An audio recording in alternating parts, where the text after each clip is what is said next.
What's up, everyone? My name is Liam, and welcome to the Full Circle Podcast. Today, I am joined by Jorge of Yes. HoneyRot Cheerios. Hello. Um, Kind of a cheesy name, by the way, Well, HoneyRot. or that. I mean, that's a short. I guess the short way. I was going off what your Instagram title was. Yeah, actually, well, the handle is HoneyRot Cheerios, but our name is HoneyRot. Okay, well then, HoneyRot.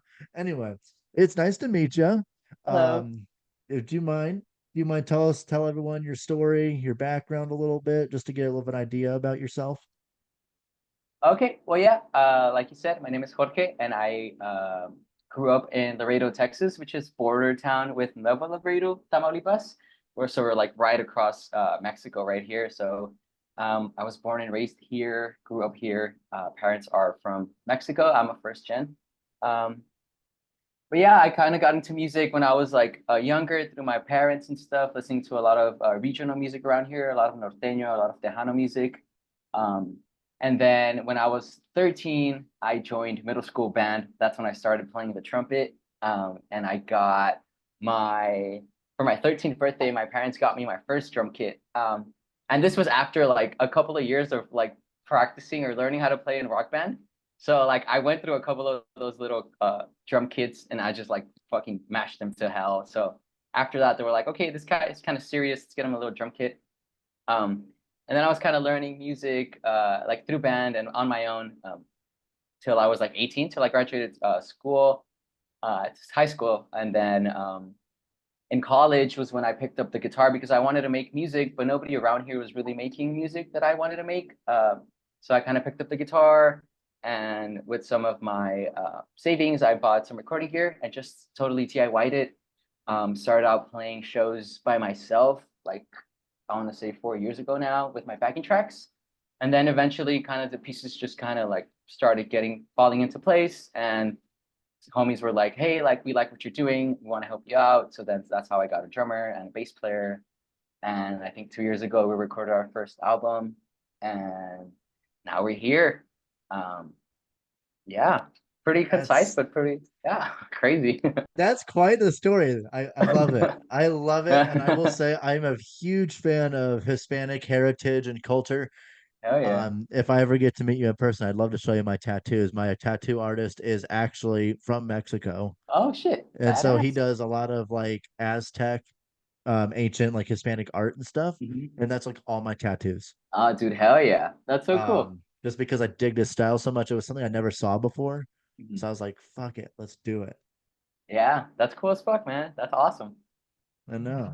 And then I love your shirt, by the way.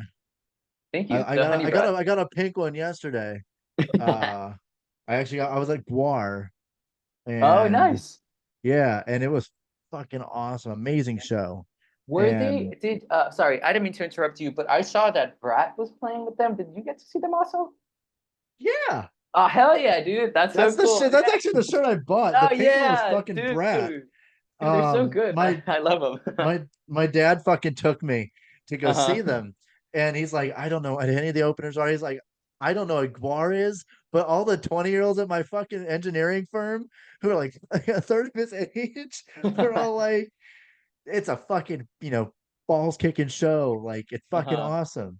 And it was just like I heard I've never seen them live, but I knew it was some freaky ass shit. And we go. My dad's like, I'm so excited. I'm so excited. I'm just sitting here, just like, you don't know the impending doom you're about to watch. Oh my God. Fucking jizzing blood all over the crowd and shit. It was just like, Drenched. I had a friend that went, he had a pale white t shirt, right? He walked out. His face was pink and red, and his shirt was just, it just looked like it looked like the same shirt you're wearing right now. Dude, I bet those things get really, really, really bloody and stuff. Yeah, but I was sitting though all the way in the back in like a chair because I was That's on one of the high rise chairs. I could see a full view of the stage, but I was like, I didn't want to get covered in blood. I uh was wearing my nice merch actually, and I didn't fucking realize how much they did it. And I was like, I'm so glad I didn't go into GA. It was a GA dude. ticket given at me the Oh less, but I yeah. was like, I was wearing like $125 tour band hoodie. My shirt under it was like 50 from a concert. I'm like, I'm not getting that drenched in fake blood. No, given it's all water based, thank God. But still, I'm like, Yeah. no risks. Dude, yeah, I actually saw like a TikTok or an Instagram about a girl that went. She had like blonde hair, and it was like it totally just ruined her hair. Like it turned pink and stuff. Even though it was water based, it just got all messed up. And I'm just like, well, you knew what you were going into. Exactly. They when you walk in the venue, they post the signs and shit saying Guar covers the shoots fake blood all over the crowd. Like they put a Uh, disclosure everywhere on the venue. And it's like we are not responsible for the damage of your clothes. But then they put like a little thing under it saying that all the stuff that they spray on you is water based and it's just food coloring and shit. okay. So it's just like Yeah. it's all water based. So they're like Damn. it should come out of your clothes relatively. But I'm like, dude, I'm like, that was Yeah. I loved it because of the stage play. I loved it mainly because of the stage play aspect of it. Uh-huh. Because they did their songs, but like between it, it's like they did a whole storyline and shit. And it was just like interesting. Okay. It was so interesting to me. But Yeah, I a lot think of you said you're theatrics, I going through think. the I'm sorry, you said you Yeah. mentioned that you're going into like the theatrical things on your music. Um, what kind of stuff do you guys do in your shows for that? Yeah, so mainly right now, it's mostly so we have our visuals ready. I've been working on visuals for the band. We've had some like I think this is the third like version that I have of like live visuals for our band, but this time around was really focused on the whole horror aspect of it. So I went digging through a whole bunch of like older silent films that are like pretty much public domain, so we don't get in trouble right now. Sure. And I've been just messing with them, adding just a lot of these are like silent films, so really there's uh, um, usually it's just people acting and stuff. So there's not a lot of music that and dialogue in it. It's just a whole bunch of expressions and stuff. So while we're playing, we're the like kind of like the soundtrack to the movies. But it's a lot of earlier like horror movies. Like we have like some like Dr. Caligari and stuff like that. Like a lot of one of the first like just a whole bunch of silent films. But yeah, and then I like to use a lot of fake blood and stuff. So we're like a lot of our music, or the first album is just horror inspired, kind of like vampire inspired. My Chemical Romance and Green Day are like my biggest inspirations. So like it's kind of like Green Day and vampire makeup, pretty much. That's how they describe HoneyRot a lot of the times in Spanish too. Uh, but yeah, a lot of the times I like to incorporate a lot of those visuals into the music. This past time, or this last week, I think it was this past week, we did the first like visual experience that I wanted to do for HoneyRot in Laredo in our hometown. We've done it out of our town, like we've done it in Austin and San Antonio, but this time it was the first time we did it in Laredo with our visuals and stuff. So for the first song, which is Noches de Terror, Nights of Terror, I got this like blackout mask and a black crown, and it was like kind of like the Stark Prince kind of started it out. And then it goes, our set list goes into the song called Dying. So for that one, kind of just got all bloody and stuff, and it just kept going and stuff. But everything's kind of lining up to where it's kind of like a storyline. There's not really a story in the album, but it kind of just makes sense as a whole. But yeah, getting into it, I feel that it's a lost art now that a lot of bands. I mean, you don't have to really do anything as long as the music is there. I feel, but a lot of the times I like to just add a little bit more to it, do my makeup, dress up, kind of spooky, use blood, and it's just Sure. I just think it makes for a more memorable experience. It's fun. I love that. It reminds when you Yeah. say that, it reminds me of like Ice Nine Kills and stuff Uh-huh. Yeah, yeah, and yeah, yeah. all that. And it's like because Ice Nine Kills is a very engaging Hmm. theatrical performance. Yeah, yeah, man. And it's A lot of it is oh you also go. like maybe it's my short attention span, but whenever I'm at shows, I just get antsy and stuff. Like I want to see things happening and stuff. Sometimes like especially in like our scene here in Laredo is like super small, so a lot of the times you're playing to like one or two kids, but it doesn't really matter because at the end of the day, like we're trying to have as much fun as we want as we can on stage. So a lot of it is also like do it for us for the sake of our art, but it's also cool to get those people involved and to show them that it's there's a little bit more to the music than just like playing on stage and stuff and getting sweaty. It's also like, hey, like we're really trying with our costumes, and it might be silly and it's like fake blood and this and that, but it's all funny at the end of the day, really. Yeah, I mean things like that, you're trying to put on entertainment and have fun and just whoever does sit there to watch it is like has to be amused by it. And I mean, totally relate on the short attention span part, and it, it's like It's it terrible, either man. has This to have. TikTok generation is crazy. I know it's fucking weird because it's like I hate that my ADHD just bounces off the walls half the time, and it's just like sometimes at concerts, it's like if I don't love the music, I'm just sitting there like just staring into space, and I'm watching attentively and enjoying Yeah. it, but it's You're being like respectful, yeah, but it's like, oh, where's my mind? yeah, like I want to get up and going, but I can't find something to where whenever it's like I see a band that does a theatrical performance more, and it's more like I focus on it because I'm intrigued on what they're gonna do next. Exactly, exactly. Yeah, yeah. So that's like how we do it. It's like, oh, look at these guys being vampires on stage, and then it's like maybe they'll like the music, and then we'll hook them there, or backwards. But yeah, it's all about being the entertainer and being like, hey, we're HoneyRot, you know. Right. Like we're here. Just Yeah, look at please me. enjoy the show. Enjoy the show. Yeah. And it's crazy. I mean, I was growing up, I was really timid. I was always that like, the little emo kid with his black hoodie in 100-degree weather and stuff like that. So now it's like, I'm yeah, still like that person, bro. I feel you. But now it's like, oh, I really want to do that. I kind of have to get into it. And it's taking some time to break out of that show, but now it's like, oh, like I get to enjoy it a lot more. I'm a lot less in my head. So it's fun. I love that. Yeah. I mean, doing podcasting for me too is like I had to Yeah. come out of my shell a little bit and be like, okay, I'm not a people person whatsoever. You may think by the end of this that I'm such a people person because I can Dude, engage yeah, with you the whole time, definitely. but I'm not at all. Like you see me in like public space, if I don't Like have to hoodie down. engage, is it hoodie down, just like I'm minding my own business over here. Yeah, Like, yeah. I I mean, feel that heavy, man. it's so like I don't walk. There's a day. There's not a day I walk into work and I don't have a hoodie on me, and I don't have a Yeah, hood up or even this hat or a hat on. yeah, It's like yeah. I don't know. It's just maybe it's me trying to be incognito a lot of the time, Very but low it's like key. right. But then half the time people look at me even harder because I'm wearing a hoodie and it's 100 degrees outside, and it's Yeah. like and then they're like, "How do you do that?" And I'm like, "I'm just fine, bro. It's like I'm chilling. I don't feel hot. I'm not sweating. I mean, I'm I'm just chilling." chilling. Yeah, that's funny, man. I feel you. Like sometimes I don't know. I guess like just get like overwhelmed by people at shows sometimes, and it's just like, dude, like I kind of just want to like chill out for a bit. And I guess it like happens with you too, since you don't really like sociable. And when you talk with someone for a long time, it's just like, okay, I kind of just want to recharge my social battery for the next podcast. You know what I mean? Exactly. I mean, like for me, it's kind of like I love networking for this. So it's one of those things where it's like it's not that I'm forcing myself to do it and I'm not forcing myself out of my shell. It's like, oh, I love meeting people. Like when I want to meet people, I love meeting people. Yeah. But when it's just a random person off the street or something, and it's just like, nah, I'd rather just walk past you, not engage with you. Like, have a good day, sir. Just Um, turns up your headphones.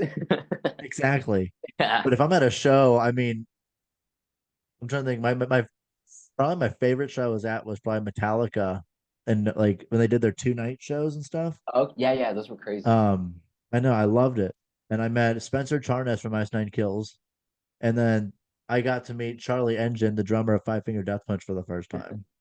I talked to him on Instagram forever, Uh-huh. but then like I finally met him, and I'm just like, holy shit! Like so excited, so happy. And I mean, I'm gonna get so much hate for saying this, but Metallica just I love their music, but their live shows are just not it for me. Like I just Uh, they just stand there and sing, and it's like out of all the shows, all the other acts, they all run around the stage and they engage. Metallica was engaging, but it in my opinion, they weren't like yeah. running around and They're, I all mean, they've that. been doing this shit for like ever now at this point. Yeah, it's like Uh, 30, 40 years on the road or something. It's like fuck, yeah. I can't get on them about it. Like I can't Uh-huh. complain because it's like getting kind of old, man. Like I can't judge. Yeah. Oh, But I mean, speaking of live shows, what's your like what show have you done that's your favorite? Like, is there a specific show you've done that is your favorite? a specific show that's like my favorite. I think off the top of my head, I want to say we played this show in Austin, I believe at the beginning of the year, or if not late last year. And it was the first time we used our new visuals and stuff like that. And we got to play at a place called Data Lab, DADA Lab, there in Austin, Texas. And the cool thing about it is it's this huge warehouse, but they had 5 projectors going on at the same time. So like the whole room was lit with like our visuals and like just like a dream come true. Like in my mind, I imagined it like that, and like seeing it in person, like finally was just like crazy. And the cool thing about that day was that I almost didn't send the visuals because I was like, I kind of just like, I was like, nah, I'm kind of lazy. Let me just wait like another day or two. And then like the deadline came in, I'm just like, dude, my WeTransfer isn't working. Like, what's going on? But thankfully, like we got to send out the visuals, and there was a homie up there who mixes visuals live. So with our visuals, he made them even crazier. He was just like putting them into each other and like upside down and forwards and backwards, and it was like some crazy stuff. And it was kind of like serendipity. Like a lot of the music lined up with the visuals, and it was just like kind of everything just kind of melded together, and it kind of just it was crazy. It was like awesome. It was a great thing to experience as like as somebody that wanted to do that for so long, and being able to experience it and to like to show it to people was just like a dream come true. And that was like the beginning of like what I want to keep doing and stuff like that. But yeah, it was like it was awesome. And not only that, like we got to see other homies doing their own thing. They're from Austin, because like a homie from Rio Bravo, which is a town like 30 minutes from here, is living up in Austin, and they invited us. So like then we got to see their show and their visuals, and it was just everything lined up together through the art and the music, and it was just a great experience, and by far my favorite, so far. And I'm just excited to see where it like how big it can get, like imagine pyro or like I don't know, confetti or like balloons. I'm just like imagining like huge arena shows. But like right now that's just crazy to me. I think it's just like I said, it was a dream come true, because you imagine one thing, and then like I've always been the type of person that like I never really think about stuff. I just do it. So and then like I just go on to my next project. I'm just so busy. Like, hey, like now we have to worry about like writing music, and hey, you haven't practiced, right? And oh, you haven't made a post, and now you gotta like this and that and that. So everything's going, and it's like a lot of stuff. So sometimes we don't really get to sit back and appreciate the stuff until like the homies like show us pictures or videos. But nah, like that day was just like perfect. I like really, really enjoyed it. It was awesome. Awesome to hear that. I mean, Sorry for the I ramble. I love rambles, dude. I'm a very good listener. I love it. I love when Okay. I hear about moments about that from anybody, because it's like you get a glimpse of your dream coming true. Yeah, It's not that definitely. like it's not that definite moment of like my dream is come true, but it's like it's a glimpse. You just see the light at the end of the tunnel, and you're just like Yeah. you just want to grab it, and it's like yes, Yeah, and it sucks. Like I'm like the most impatient person ever, and I just want everything like right now. Yeah, I mean, like everybody else, I just want everything right now. This takes like patience and like nurturing and stuff like that, work really. But yeah, it's little snippets like that, or like just little things like that, just keep us going, keep you motivated, especially like because Austin's like 3.5 hours for us, so like the drive up there, the plane, the drive back, you're just like at the end of the day you're beat, and then you're like, oh shit, like did that just even happen? It's kind of like a blur. It's just like over in an instant. But then you, like I said, right. like you sit back and see like the stories and stuff like that, and it's like, nah, dude, you did that shit. Like hell yeah. um but reflecting on it is also cool. But yeah, it's really, I'm excited. I'm really, really excited. Do you have any cool shows? Like, do you have any shows you're looking forward to coming up? Yeah, so right now, well, since like I said, since we're like more like horror inspired, well, spooky season is around the corner. Um, but they invited us to Bryan, Texas, so it's gonna be our first time up there. And they invited us to like a wrestling show. So all the homies in the band like wrestling and stuff.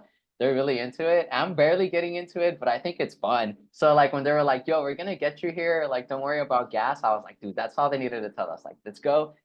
And we're barely talking about it, but we're gonna play like somebody's intro as they're walking in. Like they wanted to play in between matches. But yesterday I got a text that they were like, "Hey, dude, do y'all want to get involved in a match?" And I was like, "Yo, I'm ready to take a bump. Like, let's go." So Man, that that sounds so I'm fun. really looking forward to like that stuff. And it's funny. I think it's funny, and it's super like cool that like we've gotten to experience, or we're gonna get to experience like all these things through like these silly songs and Instagram. Really, like that's pretty much it. Just like playing shows here and there. But now people are inviting us to do stuff like this, and it's fun. You never know. Maybe I was meant to be a wrestler and like fuck the band, right? I'm just Right. kidding. Bro's gonna find his match. He's gonna win. He's gonna be like, uh, maybe I shouldn't have done music. I yeah. should just do this for a living, dude. Just get Start jacked, training. get the Yeah. ladies, all that. Yeah, man. You Put the never know. crown all over you in no time. There you go. But yeah, I mean that wrestling match, that's an interesting one right there. Yeah. Yeah, we're just trying to play everywhere really, wherever they invite us. And like I said, you never know. You never know who's there at the shows and stuff. But at the end of the day, like we're get to play a show, and then we get to watch a wrestling match. Like, why not? Fuck it. Um, Fuck it. Like you yeah, do your thing and then it's like entertainment afterward. Free entertainment, really. exactly. Yeah, yeah, yeah. And get a hot dog, watch, get some popcorn. I don't know. I'm Yeah. also in talks with this haunted doll museum out in San Antonio that like hosts events sometimes. So we're trying to play like one of their shows too. They host like they do like this thing every month where they do like a horror market and stuff like that.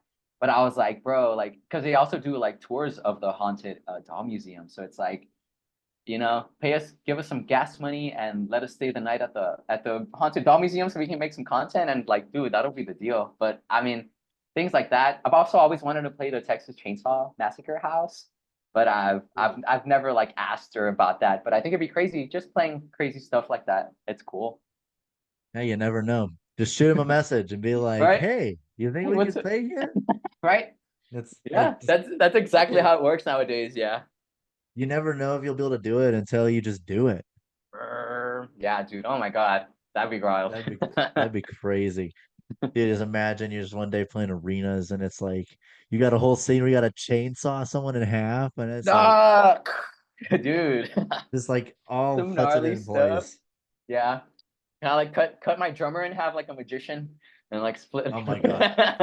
They'll pull him apart and then the crowd will be like, "Oh my God, he's dead."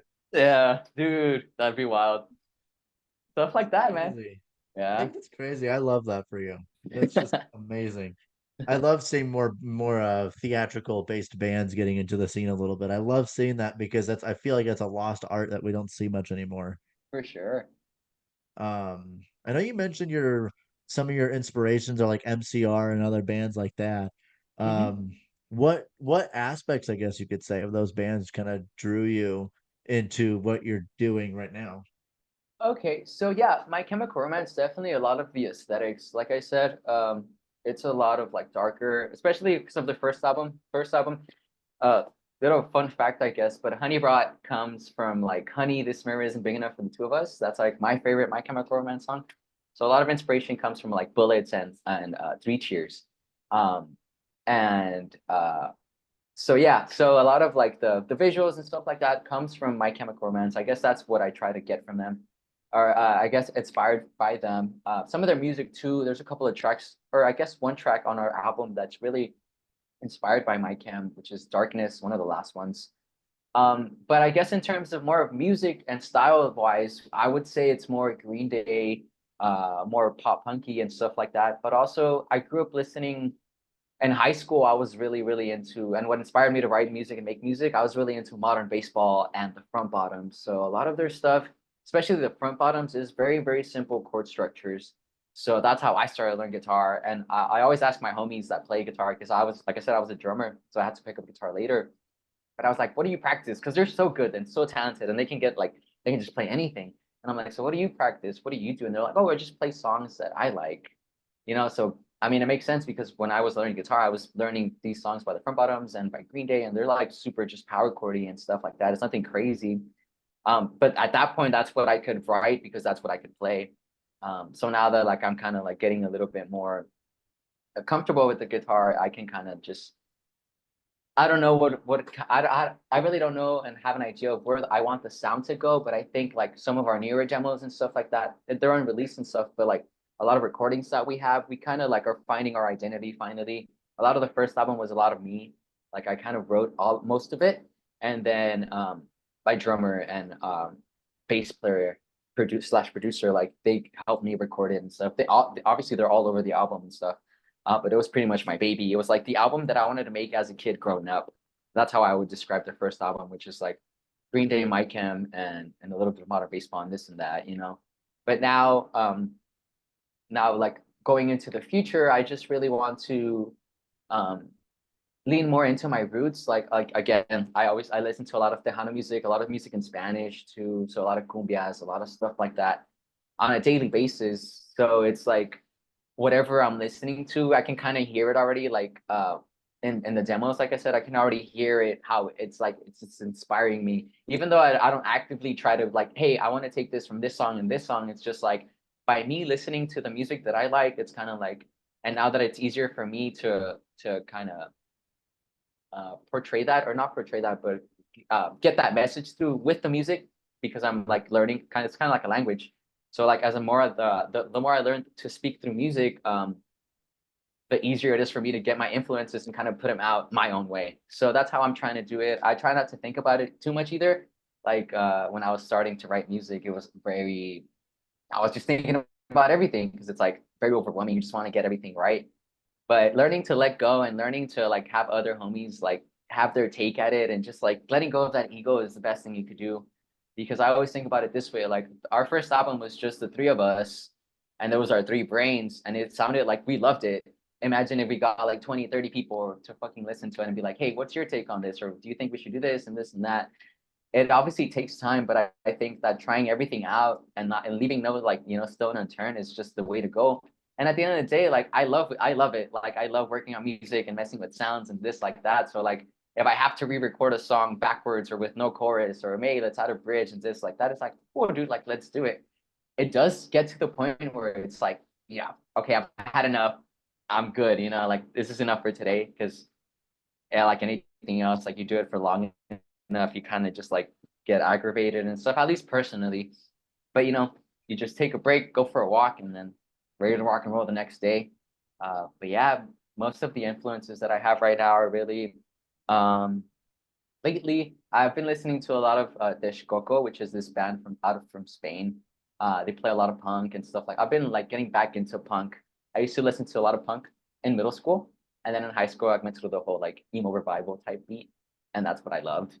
And now it's kind of like, oh, I'm rediscovering what I used to like because yeah, I'm kind of rediscovering that because when I started writing the music and the album, I kind of just like stopped listening to music because it sounds crazy because I love it so much, but I wanted to just like focus on like whatever came out of me, and not be like, oh, like this guy's like biting or this guy's trying to do this and that. And it's just like, no, like this is what I have inside me right now. I'm going to put it out. And now that that's out, I'm like, okay, cool, dude, you put that and you could do that yourself. Just go forward. And now it's like, okay, now you're like, damn, dude, I can't believe I haven't listened to Green Day in like 3 years or like shit like that. I'm like, dude, American Idiot is perfect, like stuff like that. And I'm just like, damn, why did I stop? But I was just like so focused on that you kind of just block yourself off and you're just like on it, on it, on it. And like now we want to take better care of each other too, because like we would have to go record every day after work. So like you're talking about like 10:30, 11, you get home, take a quick shower, and then we had to commute 45 minutes to the studio. You get there like at 12, and then it's like, okay, let's go grab a snack at the gas station. You start practice at 1 till like 4, and then drive back an hour, and then it's like you got to go to work in the morning at like 8, 9. So, and it was like a year of that, Yeah, it was crazy because we didn't know what we were doing. Like we were just doing it, and we're like, yeah, we're gonna go record an album, and we literally took a year because we were just like never really got to it. But now it's like, okay, now we know and we've learned. So it's just like, Yeah. let's just get to the studio and get this out and boom. Yeah. That's crazy. I mean, for me, that's kind of how I'm doing with this actually, is that Uh-huh. I go to work for like anywhere from 5 to 9 hours a day, and then I come home. And then if I'm not like prepping for like a podcast like this, I'm on my laptop, writing up questions. If I'm not doing that, it's like outsourcing, like what guests can I get? And if a guest's too far to reach, what PR agency do I contact? And I'm like, and personally, I'm gonna just say it right now, I hate PR agencies. Even though when you want to get to some of the big people, that's the only way you can do it. But it's like if the PR agencies don't see the vision, then they don't follow through with it. And it's Oh just no. and it's like you already know, talking to the artists personally themselves, it's like you already know there's a higher chance of them saying yes. Mhm. For sure. Definitely. But I mean, I'm trying to think. So with your band and everything, so you have musical inspirations like NCR, Green Day, and all that kind of stuff. You said a lot of theatrical stuff was like inspiration, like 80s horror movies. You said, Well, kind yeah, of. mostly horror movies. Yeah, anything really. But yeah, we're gearing up. We have this series of shows that we're throwing here on the radio called Sunday Scaries. we're like HoneyRot's like the house band now.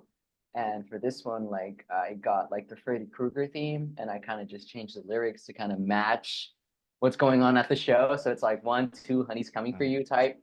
Yeah, so like a lot of things like that. We have a song called Friday the 13th. The number 13th is like really prominent in the album. It's like my favorite thing ever. So we got to Sure. play Friday the 13th last week. It was crazy. They're in San Antonio. It was awesome. Shout out to the homies at Kayfabe, and the Starlighter. Uh, yeah, and just everything very spooky, haunted house type stuff. But yeah, a lot of when I was working on the demos, I was living in Dallas, and literally we were just watching scary movies every day and just getting inspired. 3 or 4 songs came out of just like getting hunkered down and just like getting inspired. I got to watch the Texas Chainsaw for like the first time, like all the way through, and it was just like freaky.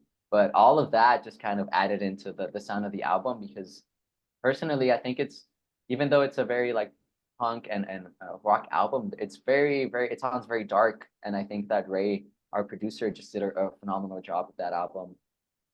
He also got to work on there's 10 tracks in the album, but there's 3 of them. Oh, sorry, 13. Oh yeah, there's 10 tracks and like 3 little audio snippets. Um, and that was like they hated me for that because it was like so close to crunch time, and I'm like, nah, dude, let's do 13 tracks. Fuck it, 10's on no. Right. Yeah, but Ray got to work on the intro for the album, which is like this crazy song. And a lot of it just adds so much to it. And without him, like we couldn't have, I feel like it wouldn't have sounded the same. Um, there's like everything is just yeah, like I said, inspired by the bloody, by the let me cut you up and like let me rip your heart out or let me rip my own heart out. Everything's just it's it's what I like to do, really. It's what I'm into, and I'm not gonna do something that I don't like, really. And thankfully, like For sure. my homies, my bandmates have been really supportive of what I do. Um, and I know that they're never gonna ask me to change anything about that. But I love that like I have that support system because I can always just be honest and be true to my music. I feel that I strive to be as personal as possible with my music, even though it's hard sometimes to just put your fucking feelings on your sleeve and just be like, this is it. Uh, but just they have just pushed me to be like the best version of myself to be, and also to just always be myself. And that's something that my mom always tells me too. It's just like because I started working with Ray, who's our bass player now. But he produced and recorded the album over there in Imperial Sound in Zapata, Texas. One of the first times that he was like, "Yeah, dude, I have a studio. Like, you want to come demo some stuff?" Like that was the first thing my mother told me was like, "Just be yourself, man." And just by being myself, it's gotten us here. But it's just having that support system and just like doing what you love and just doing it because you care, really, and not just throwing it out there for the hell of it. I feel, but yeah, a lot of it's Understandable. yeah. Was there one other question I was trying to get out, but then we were sidetracking a little bit. But it's in You're the good. it's in the horror movie category. Mhm. What horror movie specifically inspired you? I know we kind of went into like the themes and stuff, but what horror movie specifically kind of inspired you to do some of the stuff you do? Um, I would say, I guess it all started when I was, no, I'm just kidding. I guess one of the first movies that like kind of stuck with me growing up, and it's so silly to think about it because a lot of people are gonna hate me for this, I feel. But my favorite Friday the 13th movie is Jason X.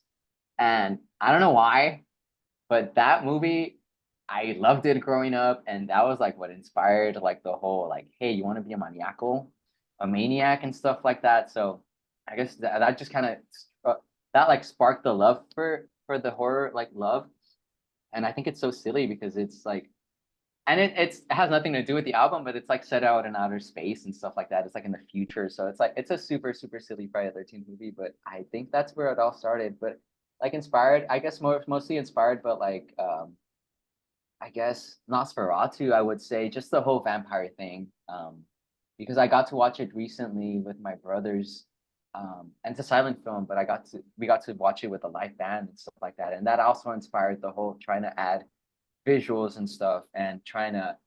That's where the whole visuals kind of sparked from, because we were doing the album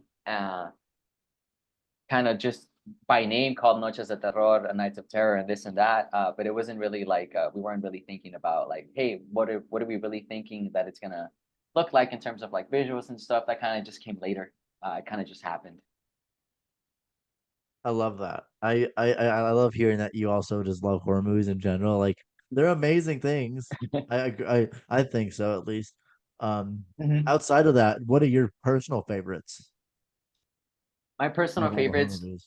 Well, I really enjoyed. Like I said, I just watched the Texas Chainsaw before writing the movie. Sorry, the album, and that one was really cool too. That's another one that I guess inspired the album as well, and the music, just because how gory it is, and that intro is just perfect, dude. That intro with the like I've always Yeah. wanted to do that, like like have a HoneyRot little reel or something of just like boom, like us in the like, and then Yes. when they're narrating like the news report, dude, that is like the perfect to me. That's like the perfect horror movie intro. Like holy shit, and I don't know, it's just like it sends. I even just thinking about it right now, it's just like giving me chills because it's so freaky, dude, and it's so real. Like right off the bat, it's just like you see like body parts and you see this and that, and it's just like oh my god, what the hell am I in for? I love that. Yeah, because it's like the whole every intro. It's like News Channel 4, local murder scene at your local theater. Dude, We- that Police are was on the awesome. watch. The killer's escaped, and we must find him. We must find him No. and bring him to justice. I really enjoyed the new It movies were really good too. I really like those. And I did watch the Texas Chainsaw Massacre remake on Netflix, and I didn't mind it. I thought it was okay. I really liked it. And well, I just watched Beetlejuice, so kind of adjacent, not I really haven't seen the new scary. Beetlejuice. I have not Dude, seen that you one yet. have to check it out. Honestly, like I loved it. I'm a sucker for practical effects, and my heart was full like the entire movie. I was like, yes, finally. That was crazy. Also, Alien, the newest Alien movie was creepy as hell. Dude, that one was I fucking good too. I sometimes horror movies can be too much for me at times, and I mean I saw the Okay. trailer for that new Alien movie, and I'm like, do I really want to Dude, see this? yeah. And like we were talking about concentrating, dude, as someone that has a hard time concentrating watching movies, I it just like caught me and I was like, no, it never let me go. And that's what I loved about it. But it was so good. Like it was awesome.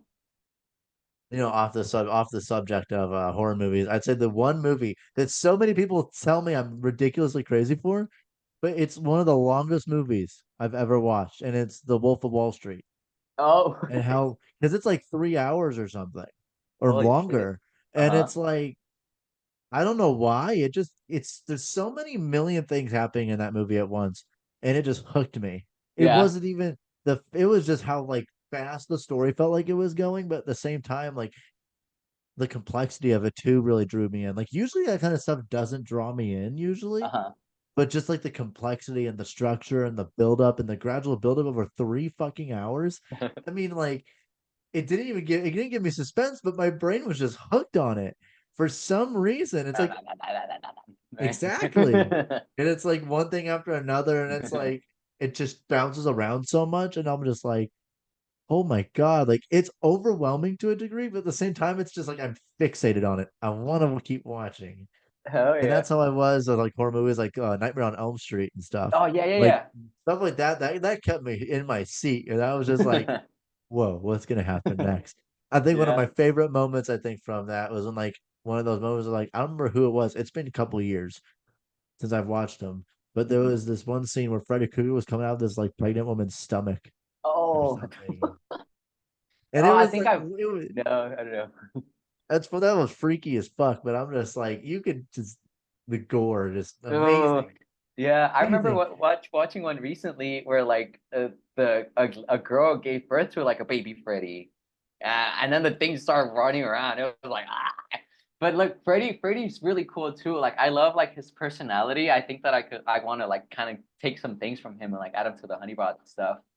The bitch, I just love that, but it's funny. Yes, you just imagine you have like a little speaker and it's just like you have someone like standing in front of like the projector and it's like Freddy Krueger's claws just come up and it's one of those things where it's Oh, just like, dude. get over here. Yeah, In dude. reality, Yeah, it's just get over here and you're gonna die. Come on. dude. Or have What are speakers you doing? behind the audience. I've always wanted thought about like having speakers like behind the audience and like freaking them out before the shows or like whatever, just to like Yeah. to add to the experience. I think it'd be cool. That sounds like something you should definitely invest in when you get like a budget on your shows and stuff. And Dude, you're yeah, yeah, like, I yeah. need to make it like an immersive experience. Yeah, definitely, definitely. That's what I want, man. That's amazing. I didn't from looking at your Instagram page, I didn't really get the whole horror theme, but then again, I'm not the best at Mhm. perceiving stuff off social media No, sometimes. you're good. I'm also really bad of like posting stuff. Like we have so many like it's like, dude, I try to post as much as possible, but it just gets oversaturated. And then I'm like, dude, I don't want to overwhelm this or like, but at the end of the day, you just gotta keep posting.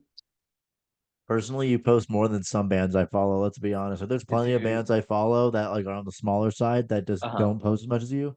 So in reality, I think you're engaging and posting just fine. I think Hell you're doing yeah. just fine on that. I mean, personally, posting every day is something I need to get better with, Dude. but that's also on my personal page that I'm on all the time. That podcast page, honestly, is kind of dead.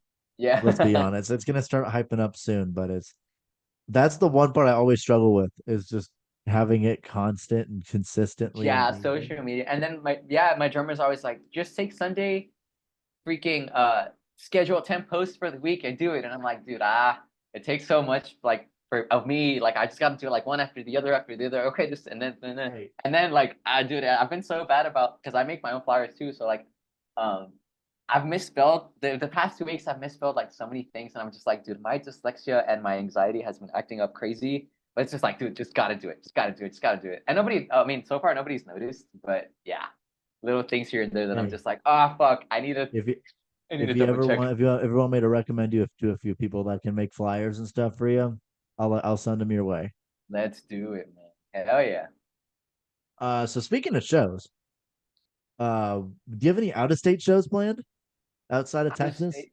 Um, we we were planning on going to Alton, Illinois, this year. We got to go last year. That was our first out of state gig ever. Actually around this time, in September. Um, I don't think we're gonna do anything this year just because we've been so busy here in Texas. But yeah, we're planning to go up there. So we have a friend up there. His name is Christopher, and he has this radio show called Real Music Radio. And he flew down to Laredo once to visit his homie, and they went to this coffee shop that we've played off before. And we have some of our posters there. And it was like a crazy coincidence. He saw the poster and he asked his friend up. He was like, "Yo, who are they?" And then through there, like they met us, like they found us on Instagram and stuff. And then he was like, "Yo, I have a radio show up here. Like I want to put you on the radio." And we're like, "Yeah, dude, let's do it." And that was like a year before we actually got to go to Alton, Illinois to play. Um, but yeah, the homie has always invited us and stuff. It's just like right now, it's just like time and like getting out there and stuff like that. Also, like trying to take over Texas first and then trying to branch Sure. out. But yeah, we think I like I'm really proud of our team because like we have that little badge that yeah we've played a show out of state and we played in Alton, Illinois, and we've met like really cool people up there. It was awesome. It was a great experience. It was also like very culture shock, because here in Laredo like everybody 90% of the population just speaks in Spanish. It's all Mexican American or like straight up like Mexicans. So like leaving the state was just like crazy. It's the first time we leave the state to like play music with like your friends I mean, they're my homies, they're like my rock. But it's like, dude, we've only known each other for 3 years. I mean, 3 years sounds like a long time, and we've gotten so close because of the experiences that we've gone through. But it was terrifying. It was like crazy driving, I don't know what, almost 20 hours or maybe 20 hours up there. It was just Uh, wild. But I think the drive to that area is probably about 12, to be honest. well, I think oh, from not too where bad. I am, I think Houston from where I am is about 9, 10 hours. Oh, okay. So around that, I think around that period, that time It was, frame. yeah, it was a crazy experience though. But like we're just excited. We got to play with some homies from California this past Friday. So now it's like trying to take care of like I would really like to take care of the border first because I think it's where our music could grow just Sure. easier just because of the whole English and Spanish stuff. So definitely, we've got to play in El Paso too. We go with McAllen like often. But other than that, like there's a huge scene going on in Hermosillo, Sonora, in Mexico, which is a border with like I believe it's Arizona, if I'm not mistaken. But like one of my favorite bands from over there called Margaritas Podridas. They're killing it right now. They're on tour with Mannequin Pussy, and like they've just been like everything's just going great right now. So like we're super stoked to just branch out and keep playing more shows and everywhere really.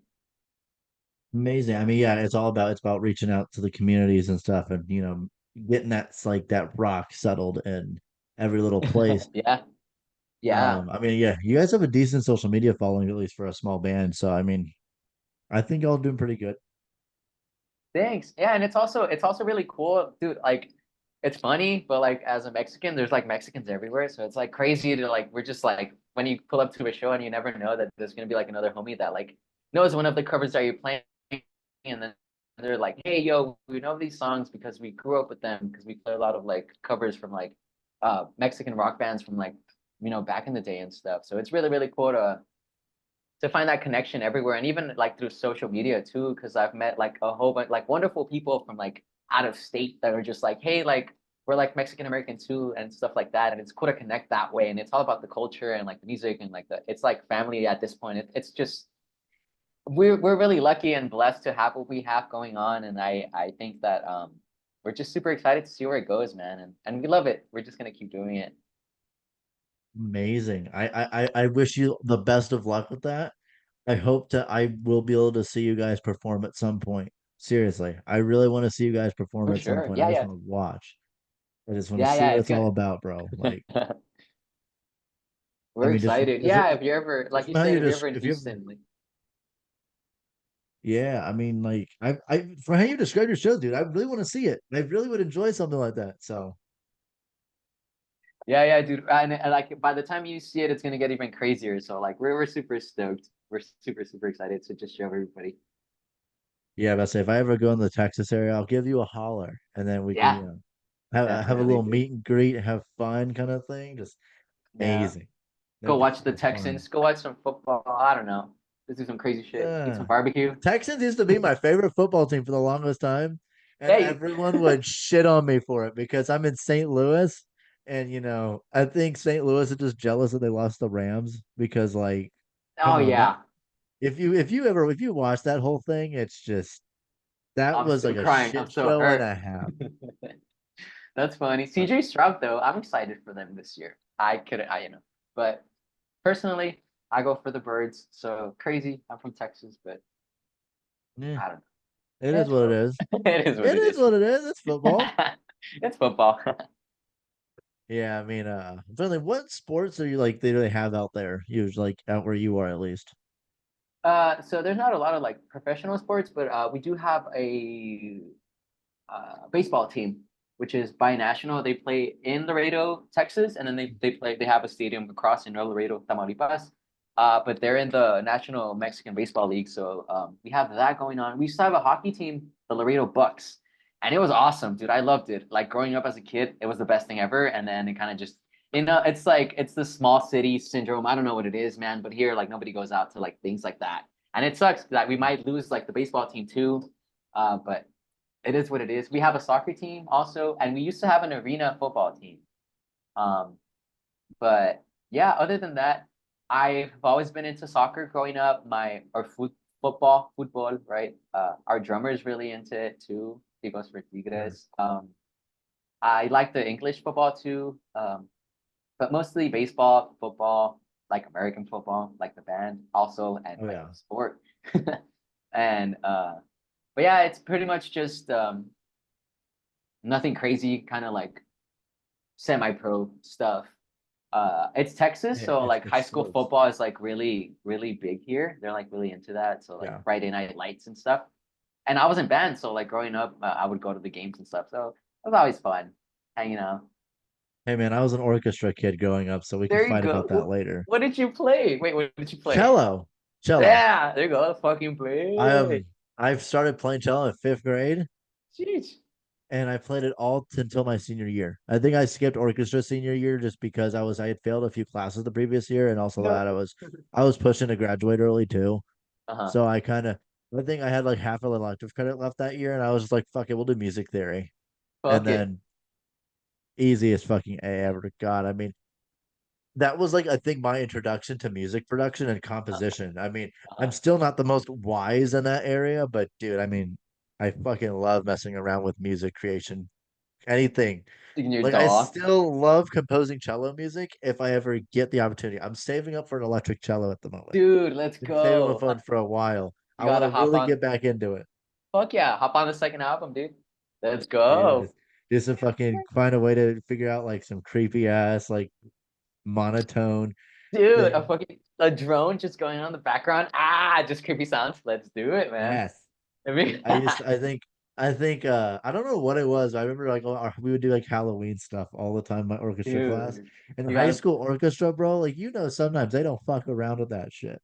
Like depending like what school you're at, it's like I set. think Do my school never like messed around with anything band, orchestra, or even sport related. If you're in any of those three, bro, it's like you were under so much fucking pressure because it's like cutthroat. you don't fuck that shit up. I feel you.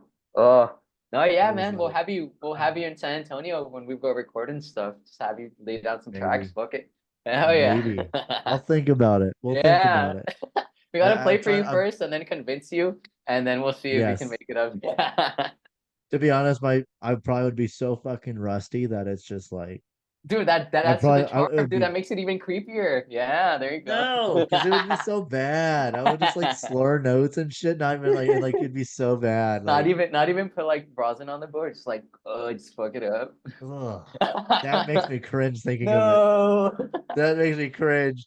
Playing you people that don't play those instruments don't understand how important rosining the damn bows are. No. There'd be days I'd skip it in orchestra class and I would just squeak every Dude. other note, and the teacher would be like, Liam, what the fuck are you doing, man? Like God. he would get so mad when he would get close to shows, Dude. dude. He would get pissed. Like if he ever used profanity with us, like that was when we knew he was about to flip his shit or we were really Yeah. behind. And there were Bruh. times like we would be preparing for a really big show and like a state thing, not like a competition, but like they'd have like all state things, like where all the orchestras in the area get together type of shit. And it would just I remember I was in a rehearsal and it got to a point where like it finally set in stone like my freshman sophomore year that I was like, I have to rosin the bill every time I use it. It became a petty thing. I don't care if I over rosin it, it sounds better than not doing it at all. I feel you, And man. dude, it Fuck. was like I would be in rehearsal or something, and I just fucking accidentally like squeak from not doing the rosin, and everyone would stop playing in unison and stare at me. And then Shunta would just Dude. look at me just like, you motherfucker. You were doing so good. And so you had to fuck it all up. Mm. So I'm aggravated right now. That's fucking funny. And Oh I did no. I wouldn't even say anything, dude. I would just look at him and be like, I don't know, man. I try my best. And everyone, I mean, I'd be the class clown. I became known as the class clown at that point, dude. I mean, I would literally like we'd have like 20 minutes before we'd even start class. I would just compose shit in the evening, go to school the next day, try it out. And if I tried it out and I didn't like something, I'd change it there. And everyone would just be like, out of everyone in the class, I think I was the first one to have my instrument out and be actively playing something. That's It was badass, like dude. I was obsessed. I was Yeah, yeah, obsessed. I mean, yeah. ever since I was like kid, dude, like I've been obsessed with music. I think I've been obsessed with composition till since like eighth grade. I mean, Shit. dude, I still to this day am not good with key signatures and shit though. To this day, like that's the one quiz every year I'd fail. They'd like test the shit out of us on that. And I'd be like, I'd fail every single one, Is dude. it Like, like every good boy does good? I don't know. I don't even know it. I don't know. Every cow eats grass or something like that. I don't know. Something like that. Hey man, we gotta all start somewhere. Let's be honest. Yeah, What instrument yeah. did you play in band again? Dude, the trumpet. I'm a brass guy, so wow, you should see my I'm trumpet. judging. Dude, I'm yeah, judging. please, please, please, please. Like, I bought a horn. I have like my trumpet, which I got for like $100 like in high school. But like it's been on tour and shit like that, and it's just fucked to shit, man. It's like the bell's all messed up, and it's just one of the valves doesn't even work, and I'm just like, do you? I feel bad for the instrument, but yeah, I was a brass player. And then yeah, and then I got to do like the whole marching and stuff. It was a lot of fun. That sounds awesome. I always wanted to do band, but I'm like, nah, I had my roots in orchestra and I just couldn't leave. And No. you know, in every high school, there's that orchestra and band kid like fight every year. Like they're just like, Yeah. motherfucker, I'm better than you. No, I'm better than you. And it's just Yeah, yeah, yeah, every yeah, time, every time. Me because my childhood, one of my childhood best friends was in band, yeah. Mhm. and I was in orchestra, and me and him all the freaking time. We would just have this fight about I'm better than you. No, I'm better than you, and it's just No, no. and it made it so much more personal when we'd all fun the whole band and orchestra things would fight. And then when we'd come together for a big performance, it's like then Oh yeah, that's that yeah, one point where it's just like, yep, we're equal. yeah. I We're guess. equal for the 2 hours we're in this I room together, you guess, know. right? Yeah. Yeah, like, hey That's man, I know I funny. talked all that shit like yes last week, but love you. Love you. Yeah, we're good, right? Anything for the music, viejo. Right. Anything for the families and the people that are watching. Hell yeah, It, that's fun. that Plays shit the goes Nutcracker live and in me. shit. Goddamn. Right? I actually know how to play the Nutcracker. Oh That was hell yeah, like, that's fucking no, awesome. I think my favorite song we ever played was Carol of the Bells, I think, and it was one Oh of the damn. and the cello's gonna have like a solo part in like 3/4 of the way through before it went into like the final encore chorus. Mhm. And I was like, I never was able to play it. And then like 2 years later, I pulled out the sheet music again, and I just played the hell out of it. And I'm like, to this day, like every time I would ever pull the cello out, I'd pull that music out and I just play that solo again because I was just like, dude, it's like it was so groovy. And then I hear like two cellos or some artists like that playing it, and I hear that solo, and I'm just like I'm in my head. I'm like so happy. Like that's the only Christmas music I think I like is if it involves like orchestra stuff. Yeah, it like takes you back and stuff.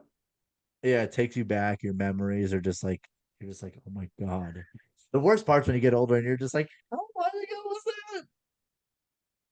that? We're like prices. Mm. No. You're like, Um, no, how am I like 20 already? I thought I was like 16 yesterday. dude, it just happens like that, man. How old are It's you wild. again? I didn't ask. I'm 28. Motherfucker, you don't look 28. Thank you. You I got me act by like a like, child. Is it because I act like a dumbass? I'm just kidding. hey man, I'm the same way. I mean, I turned 20. I literally turned 20 this year. I'm not Oh, no. I'm Has it hit 19. you I think yet? I a little bit. I think me trying to engage with the music industry all the time has really, I think, made me feel so much older because I look at all the other people I graduated with and they're all sophomores and juniors in college. And they're Yeah. just like, I don't know what I want to do. And I'm over here just like, I'm doing Doing it, this, I'm doing baby. that, I'm Hell doing yeah. this. And they're just like doing all this. I'm like, they're like, you must be making tons of money. I'm like, no, I ain't making shit, but you know what? It's about the experience and how much fun I have. To me, that's what it is, at least. Hey, man. Yeah, no, for sure. Yeah, hell yeah, dude. That's fun. That's I know. awesome. What was your favorite stuff to play in band, though? What was your favorite stuff? Oh, dude. Well, here we have like mariachis in band. So it's not just orchestra and band, it's like mariachi also. So, I mean, the trumpet players, we could play in the mariachi. So that was my favorite stuff to do. My thing with me is like, I love music and I love playing it. And the only reason that I didn't become a music major, I think, was because I don't like when they tell me what to play. And that sounds so shitty, but like, I hated I love playing the trumpet and I love, fucking around with the homies in band, but it's just like, hey, you got to sit down and learn this song. And it's like, dude, like really? I mean, at least that's how I saw it. But yeah, it was a lot of mariachi music was fun. I enjoyed like um, playing a lot of that stuff. I was never great and I never really like aspired to be like great, really. I was just like, hey, this is fun, cool. And then that was it. But also like being in mariachi, like you could also sing. So it was cool to also like put the horn down and kind of sing with your homies and stuff like that. And a lot of my best friends were like in mariachi too. So like we would always just hang around and then jam out whenever we could. It was different. But yeah, I think a lot of that. I loved playing the stand tunes also, like in band. Like when we go to football games, those were always funny. And I don't know, It's being a brass awesome. player is just like it's like a love and hate thing because like you see it from the outside and I'm like, damn, dude, like these guys are really, really like annoying as brass players. I could just see like the woodwinds just like making faces at us and stuff like that. But it was fun. So I mean, it is what it is. I wanted to play the saxophone actually when I got in band, but because of like there wasn't like many instruments, there was only like 10 people that could get a saxophone. So they were like, hey, you have the trumpet, and I was like, there we go, brass player it is. That works. Yeah. Yeah, I mean, like, I mean, if you were talking about music majoring, you could get into like music theory hardcore. Like you could get really into like producing, mixing, and mastering. And then Yeah, that yeah. could really like not only in my opinion could that save you a little bit of money, but at the same time, like if you're producing at the same time, it really doesn't matter sometimes because it's just like you want what's best. And we all know that we're all our worst critics. Yeah. And that's where I'm like, yeah, it'd be nice to have a lot of music theory insights, but it's like at the same time, like you kind of want an outside source helping you with that because it's like I don't want to have my majority opinion be like this is what I think should work, so not. But it's like then what if it's the whole wrong direction and it's like I didn't notice that. If I had another person, then maybe I would have known. Yeah, man. Another pair of eyes, another pair of ears is always like a great thing, especially in the music stuff. And especially like with us, I feel like a lot of the times, especially my bandmates are always like, yeah, dude, do it, do however you want. And I'm like, dude, just like, I'd rather you tell me like, hey, let's try this differently than not, than not try it at all. Um, but it's cool. And it's also like there's only one of me, so it's like sometimes I get overwhelmed and I'm like, dude, where am I gonna focus?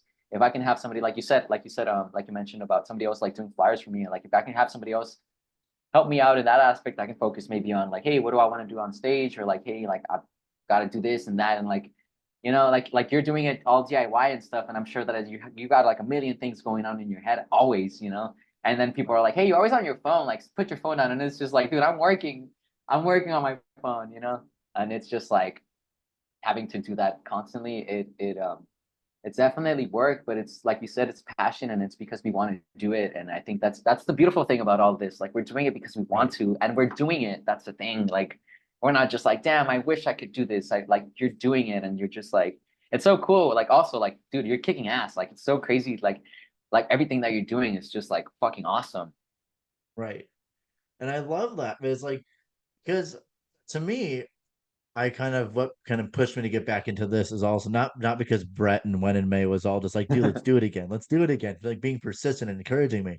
Because he was really one of my big motivators to get back into this. But I really thought back of all the exhilaration and adrenaline and excitement I would get from doing this. And like it's not about the money, it's not about any of that stuff that I could ever make from this, but it's more of like the passion and the love and just I love meeting as I told you before, I love meeting people when it's something I want to do. And Yeah. it's like it's an exhilarating feeling to know that someone that like you for example that wants to talk to me about their music or music in general or anything. It's like it's an exhilarating feeling. Yeah, yeah, definitely, dude. And also, like, I mean, you've gotten to meet some of like the people that you've been like trying to do podcasts with and stuff like that. So I think that's really, really admirable and really cool, dude. Like, it's fucking like you're doing it, man. It's fucking crazy. Exactly. And it's I mean, I feel like it's the same way with you and getting like bigger gigs or like more opportunities. It's just like I'm doing this. Like I'm getting gigs, I'm getting shows. It's like this is really happening. Yeah, yeah, yeah. And yeah, yeah, it goes back to like being your worst critic. Like you always want more and like you always want to do this, but like, dude, you real sometimes I forget and like um I forget to realize how much like we have really and like even just this opportunity to like meeting you has been fucking cool. Like just talking from even before that we started, like dude, it's been crazy. It's been awesome to just talk about music and I love rambling and talking back and forth with someone who's passionate about their art too. That just inspires me and just like gets me going. Right. And I mean, doing finding that right person is just like it's fun because it's like you can ramble on, that person understands, and then they can ramble back and you understand, and it's yeah, it's a party. Yeah, dude. Hell yeah. It's fucking awesome. So one question I actually had for you, I really want to know, and I've Okay. been trying to ask every artist that I see, what is your like pre-show ritual or routine that gets you into that? Into that. I would say changing and putting on costume and putting on makeup and like seeing the whole transformation in the restroom. That's what I like to do. That's how I kind of get into it because um I don't know, it just like makes me feel like I'm turning into HoneyRot, like the character that we're trying to portray on stage. I like to get to shows early and set up my stuff, have everything ready to go. That way I can just get on stage already, all makeup, all the costume going on and ready to just tune my guitar and go. But yeah, I would say that would be my pre-show ritual. I like to get there early and I like to just it sucks and sometimes it's hard to do because I'm also the one that's like promoting shows and running shows. So I have to be running around taking care of like sound and the other bands and stuff. So I don't really have that time to myself until like right before I'm about to play. But if I do have time and it's like a chill show, I like to really take my time dressing up. Uh, I do my little too like vampire thingy like marks with like Yeah. makeup. I like to do my raccoon eyes, my lips, everything really. And then every show like I have a little packet of I don't have one lying around, but I like fake blood. So it's always there handy in my pocket. And that's it. Put on my leather jacket, whatever shirt's going on for the night. Also, like I have these little boots that I love wearing. So like just getting into it, painting my nails just as much as I can, because then I can feel it like that. And then that's what gets me into it.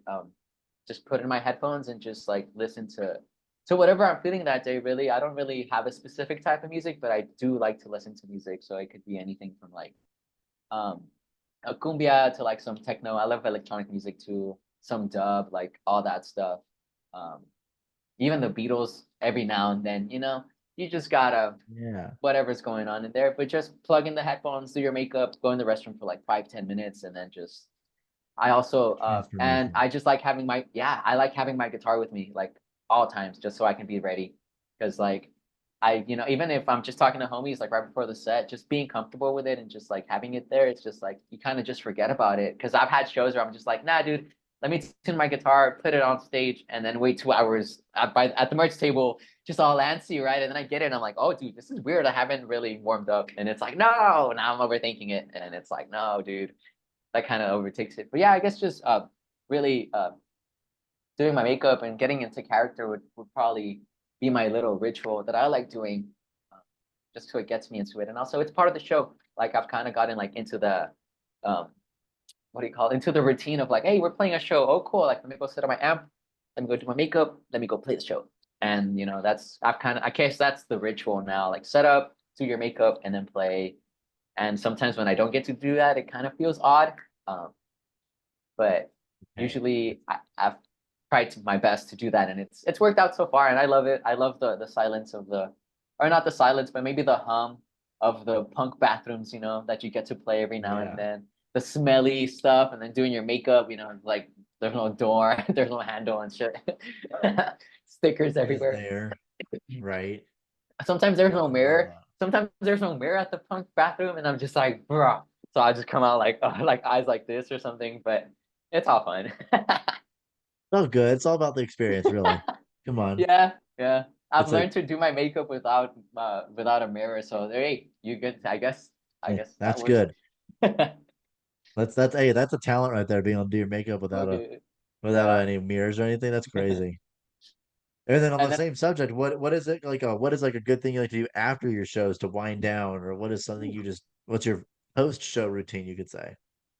I love just well, usually just I really just like chilling out and like just like getting to decompress and just have some water and have some time to myself. Because there's times when I get off stage and all the adrenaline and all the ansias, all the like just everything from the show, all the emotion and stuff is just still there, So I'm like really like jittery and stuff. And sometimes not that it sucks, but like sometimes people like after your set, they're like, hey, like what's up? Like take a picture or hey, like that was a good set and stuff like that. And you're kind of like, I feel overwhelmed at times sometimes. So it's kind of like, hey, I just want to like chill out and find a quiet place to just wind down. Um, Here. and we usually play shows here in Laredo at this venue called Jardín Contreras. And down the block, there's a taco spot. So if we're playing like in like weekends, I love to just go eat like right after the show and just like you know, that's like my little celebration and my wind down, just like get to chill out and just be like, because like the shows and everything, like everything's just so high energy and stuff, and it's going and it's going and it's going, and then you just give so much, you're sweaty, you're fucking panting, you're done by the end, and then it's just like, okay, dude, good job, go grab something to eat, take it easy, and then I think that's like my little reward after the shows is just like grabbing a bite to eat and sitting down. In a perfect world, because sometimes there's again, if I'm running a show, like I have to keep running and put my shit away and then help this other band set up. And it's just like, I don't really get time to do that. But I just like sitting down, winding down, um, either, like I said, going to that little restaurant after the shows or finding a spot to eat if it's out of town. Or if I get to come back home, it's just like, dude, let's make some ramen noodles. Like, let's just shut down everything. I love just chilling out and chopping stuff. And just like that to me is like heaven, like unwinding I after love that. having to deal with people like from 7 p.m., 6 p.m. till like 12, 1:30, 2 on weekends, 3 in the morning, because like the homies wanted to hang out or whatever.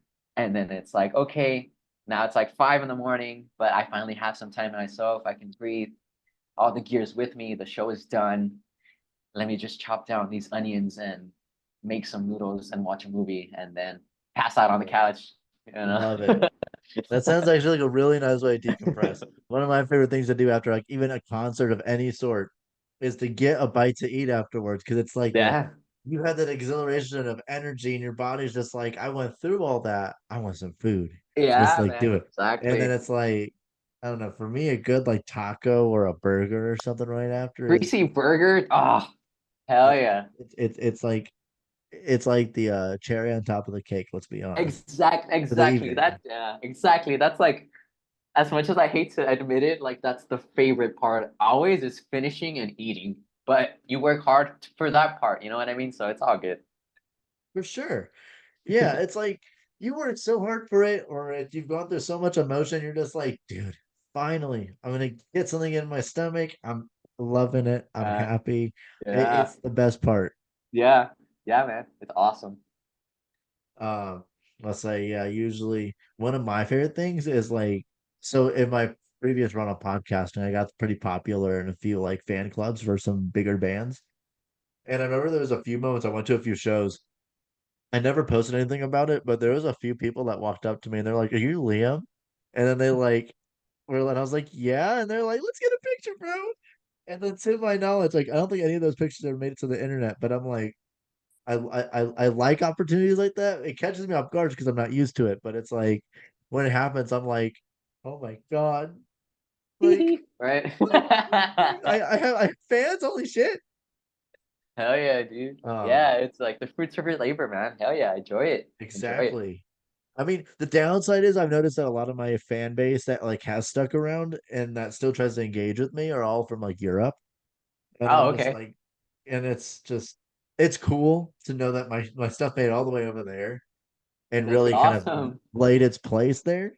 Uh-huh. And I'm just like, man, I really wish the United States would have people in the US would have actually really grasped onto it more. Yeah, Because I've noticed that a lot of like the US audience kind of just like came and went, where like all the people in Europe that I've like engaged with, they never leave. And there's a dude. specific few people I remember when I was thinking about doing podcasting again that I reached out to, and I'm like, just I'm talking about like the people that like would message me when I didn't post for like 2, 3 weeks, and they'd be like, when's there more content? When's there gonna be more? Because I was on like doing a weekly, bi-weekly basis thing. Oh shit, okay. And so I just was like, hey, keep your eyes open. There's some stuff coming. And then it's like the reaction was just next level. I was just like, Damn. shit, just like, yay. Dude, It's like yeah, I it's made crazy. their day. Yeah, dude, the support from all like across the world is crazy. That's crazy. I mean, even if it's just a couple people, it's something, dude. It's like Yeah. it, People it are it could be excited for the it. foundation of your fan base. You know what I mean? Definitely. That's so Is there exciting. I'm trying to think, do you have any fan clubs or anything yet? I don't think so. I think somebody made like a HoneyRot fan page or whatever, like fan like handle, but I don't think Mhm. so. I'll start my Interesting. own fan club. Yeah, I'm the singer, but I'm gonna make my own fan club. My own Facebook group, right? All you motherfuckers will follow me. You'll Yeah. follow me. It'll become a cult. The Honey Brats. Everybody, go follow Honey Brats. No. Hell Hey, yeah, man. dude. The fucking fans are gonna be honey brats. Honey The Brats. oh my god, that's just that's We've got such it all a figured out. We've got it all figured out, Liam. yep. We're gonna do it. We're gonna do it. We're gonna make a whole fan club and we're gonna name them. Oh my god! Just at the shows, you just pay a bigger venue full of people, and it's just like, okay, honey brats, you know what to say next. Dude, you want to join the Honey Brat mailing list? Dude. Yeah. Yeah, there you go. That's to be one of your next like tour shirts. If you ever Yeah. like actually tour and stuff, Dude, just yeah, put yeah, like put that on a shirt and be like just something. I don't know. become a honey That'll be. brat today for only three easy payments of 9.99. Oh my god, that's That's yeah. funny. It's only $30 ish, so you can play around with it a little bit. Ten Speaking of bucks for merch, each member. There you go. exactly. It's like a membership fee. It's like whatever. But speaking of merch, do you guys like have a place we can buy merch online or something? Not yet, but I do have a website, so we're gonna update it soon. But we do have merch sometimes at the shows, and I'm wearing some right now too. Uh, Love it. but usually we just like DM through Instagram if you want a shirt and stuff like that. But I need to work on getting on that. But yeah, like I said, we do have our uh our website, which is honeyrot.com. Go and check it out. I didn't even know that existed, so I'll check it out after Yeah, I'm out of yeah, here. yeah, for sure. It's like I haven't updated it in a minute because I've been busy, but it's there. There's a whole bunch of It's pictures and there. stuff. Yeah, I've been trying to get a definitely. Shopify store up, to be honest, but Shameless it's plug. like, but I'm sitting here just like, bro, Shopify. I would get a Shopify store up for this, but it's just like, yeah, I want to. It's like, will the monthly fees really catch up to me? Will people actually buy the merch? That's the real question. Will people buy the merch to pay Yeah, for the exactly. Yeah, subscription? exactly. Yeah, yeah, yeah. So like I run our website through Squarespace, and I don't know if it has like a connection through Shopify. So I don't know if I have to maybe like for what I'm already paying like a month, like it's already included in there. I need to make sure. But yeah, like the whole thing is like if we're not really pushing merch, like it's just like another not a, well, I guess yeah, it's a waste of money really at this point until we just build that fan base and people actually want shirts and stuff like that. Hmm. Yeah, but I usually just carry them around. And lately we've been doing like jersey swaps with like other bands. So we've been doing like pictures and like, hey, like let me give you your shirt and I'll give you my shirt. And it's just like just kind of creating I love community it. like It's that it's like also. it's like what they did in the. It's like I think like 3 years ago, the NBA. People, there's random players doing that. They just take their Exactly. jerseys off and then be like, This is my jersey now. Picture. This is Yeah, yours." exactly, exactly. Yeah. Just me looking at the best design because I want a cool shirt. Nah, I know, but like a lot of the bands are like cool and like it's just fun. It's really like I it's not that I regret it, but like it would have been cool to have like shirts of like all the bands that we played with like in these past years, because like in the past 2 years, like we played so many shows with so many different bands, and I don't even have like merch from them. But also I didn't have merch at the It's time, so crazy. I couldn't really like trade them. And they it's like a lot of the bands here in Laredo is like super DIY. So it's just like they'll be kicking ass for 3 months, 4 months, and then they'll just fizzle out. And it's really sad, but it is what it is. I remember like a year or two ago when we were barely starting, like there was bands just kicking ass right after COVID, like just going and going, going every 2 weeks, every month, like there was a new band and they were kicking ass, and then it just like eventually it just fizzles out.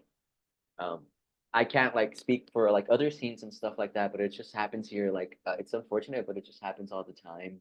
That like bands come and go, and even like growing up, like I'm 28 now, but I started going to shows like locally, like when I was 14. So like just seeing like some of those bands that have like immense potential just kind of die out. It breaks my heart really because I still jam to a lot of those bands. Like I have like the little DIY like self pressed little CDs and It stuff and is, yeah. EPs and stuff, and it's just like damn.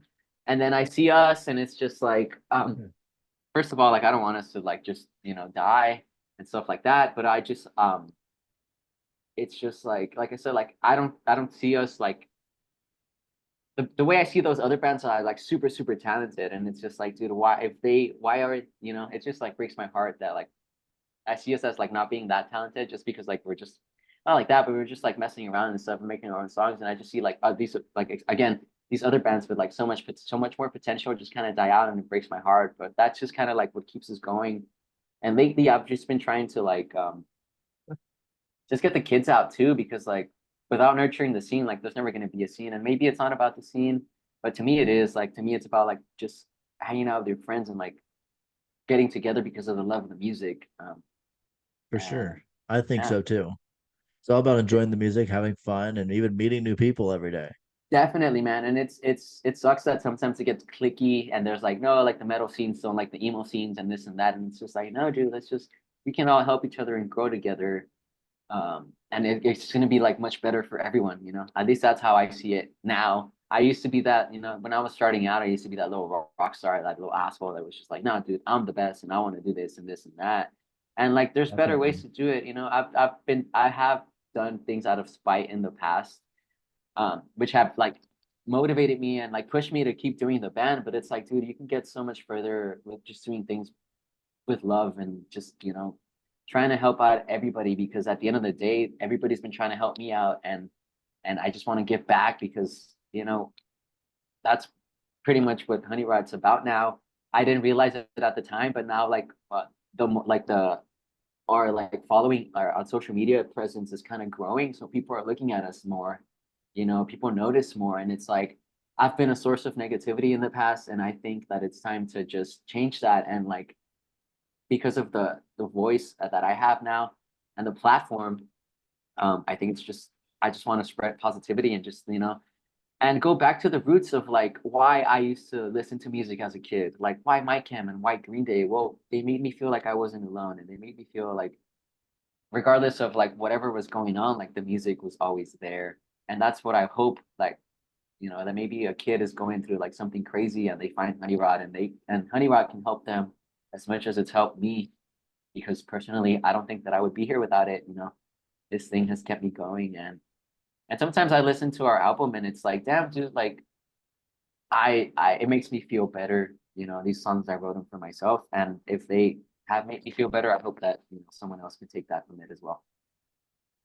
I love that. I love when bands want to spread positive messages and positive images just to help people. Because I mean, I feel like at the end of the day, that's all anyone wants to do is to make the world a better place. I definitely want to be able to make an impact like that. Um, but I love it. I love when bands just want to like help good causes like that, just Yeah, because I feel like that's how they make a big impact on the community. But even then, it's like if it, I don't know, like I feel like there's so many small artists that make an impact that they don't realize it. I've noticed that a little bit. yeah. I mean, personally, I just get caught up on all of it, all the bullshit and stuff, and it sucks. Like I said, like I've been doing this for like almost 4 years now. Kind of just realizing, opening your eyes to see like what you have is something that like I don't want to take for granted again.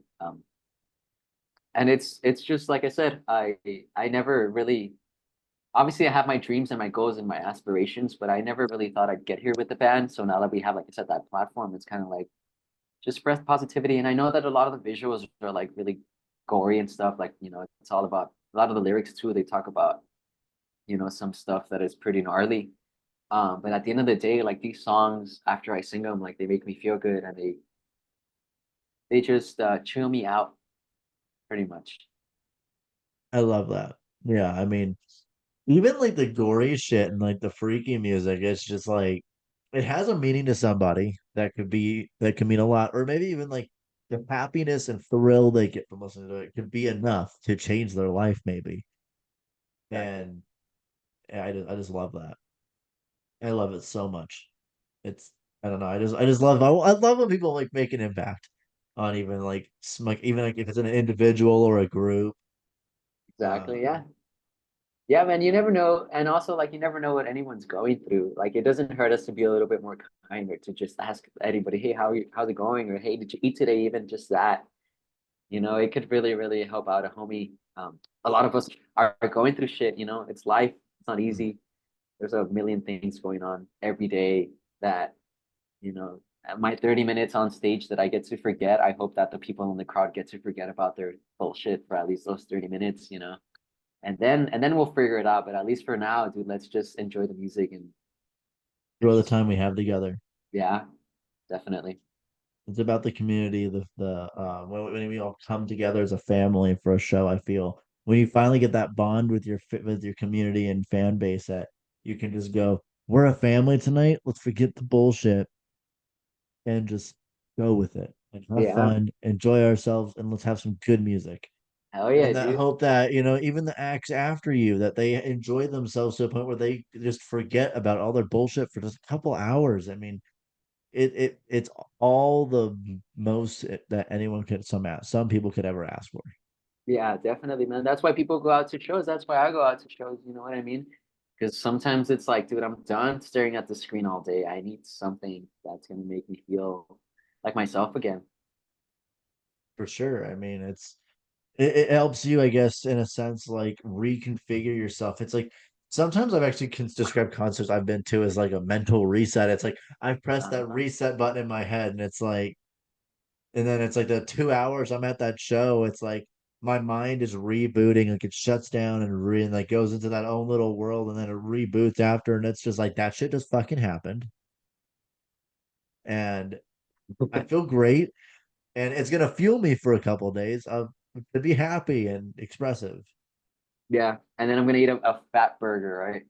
A fat burger, tacos, whatever the fuck is on your mind. Hell yeah. Just maybe even like a Subway, steak and Ooh. cheese footlong or some shit. I don't know. Is Subway open like 24 hours over there too? No, for us they close at like No? 8 or 9 o'clock. No way. Dude, I could go to a freaking Subway at like 4:30 or 3:30. Dude, gotta move to Texas then. Get Subway at 3 in the Yeah, dude, morning. do it. Yeah. And then you have Whataburger too. We're down. It's fun. Yeah, Whataburger, I don't know if I'm gonna y'all offend sound anybody, but fun. Whataburger over In-N-Out. I mean, I My have my we have ba what we have dude, Whataburger my up here, band loves bro, and it's just amazing. the shit, man. Yeah. I don't eat it enough on tour though. My bandmates always love In-N-Out. And I get it. We don't have In-N-Out here in Laredo, but it's like sometimes I just want a Whataburger. A double cheese, extra jalapenos. Let's go. All I need. Mine favorite is nachos with like chicken and jalapenos and then like smothered in queso. And it's Dude, hell yeah. like that's my favorite kind of thing to eat. It's like I feel like the overwhelming amount of like chicken and queso and all the different little veggies and stuff they put on it just outweighs the jalapenos, and it just has that flavor that it's just to die for. Hell yeah. Fuck, now I'm hungry. Hey man, go get yourself a burger or some shit. Get one burger after this, dude. Come on. Right? Hell yeah, that'll be my reward tonight. Feel like I just sat through a podcast. I'm gonna reward myself. I deserve it, Yes, right? Yeah. I Like deserve it. with like 10 million projects in the back burner. No. You're like, no, those probably wait an hour. Let They me can enjoy wait an this hour. burger. Yeah. Right. I'm gonna pop up some YouTube or Netflix on my laptop here and it just Dude, relax and definitely. That's the chillax. thing. Yeah. It's funny that you say that. Our bass player cannot eat without watching YouTube.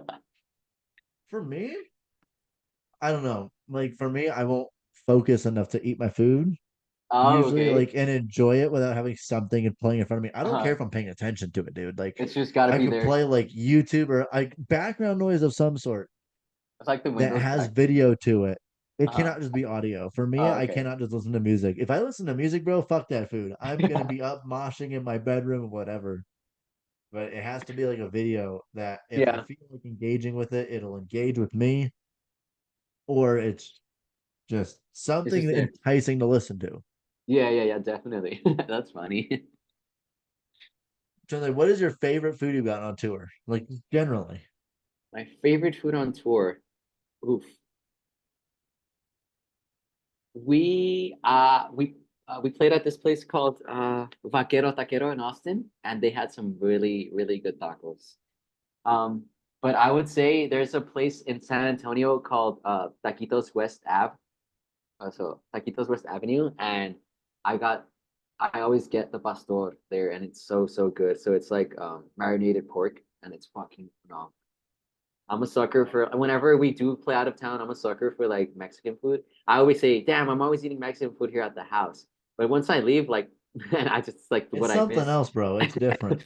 Yeah. So like it's hard finding good tacos. I mean, I live right on the border. So like I'm not knocking San Antonio or Austin or any of these places, but like I can literally walk 10 minutes and I'm in Mexico. So I know what a good taco is. And again, I'm not knocking anybody, but like sometimes you go over there and they invite you to a place and it's like not up to par. But Taquitos West Ave there in San Antonio, like it's awesome. They close late also, so like we get to go at 2 in the morning also. So it's great. It's Hey, awesome. that's convenient. That's what It's it really is. convenient, man. Yeah. And it's I know that whenever we go there, like it's gonna be good. And it's like we have our homie over there, we call him Cal La Vaca. And he's a guy, he's the first guy that took us there. And ever since then, it's like whenever we have a gig and he pulls up, he's like, dude, you know where I'm gonna take you. We're gonna go get some tacos because you all keep that's on stage. Amazing. Hey man, if I'm ever in the Texas area, I'll let you know. Dude, We'll yeah, we meet gotta up. go We'll grow get up. some tacos, bro. Dude, yeah, definitely. Before and after the show and during, dude, we're gonna eat all day. We're not gonna wait till the show's Exactly. over. Dude, we'll gain. I'll go to Texas for a week. I'll gain 30 pounds, and I'll be like, dude, Ah, best dude. experience ever. Let's go. Nah, dude, you're good. You're fine. It's all good. You'll sweat it off in the mosh. We're fine. Exactly. We'll get in a mosh pit, and we'll just be like just dancing around and shit. Yeah. It's funny that you mentioned that about like gaining weight and stuff because whenever we go on tour, that's when I gain weight because we eat terrible.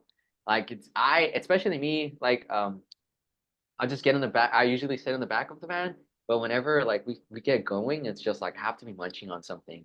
So it's either like Uh, I try not to like try not to do like too much junk food, dude. But like damn, like I love like just munching on chips and like pork rinds and like nuts and all that stuff. Like everything crunchy, just give it to me. But we're terrible. It's hard. It's I try also not to hard snack. I to usually eat. try not to snack. It's No, just I'm a sucker, man. Especially when we're like, okay, like we're just set to be in a truck for 2 hours. What am I gonna do? But I mean, I've been trying to read and stuff and try to get myself distracted. But mm. sometimes like my anxiety gets the best of me, and I'm just like, let me chew on something. And ice will melt, so it's just like, okay, I have these sunflower seeds. Let me see what's up. No, bro. I can't munch all day. Because here's my issue: is if you want me to eat a meal, don't let me snack on shit. Because if Oh, I'm okay. snacking like off and on all day, you ain't gonna get me to eat a good meal all day.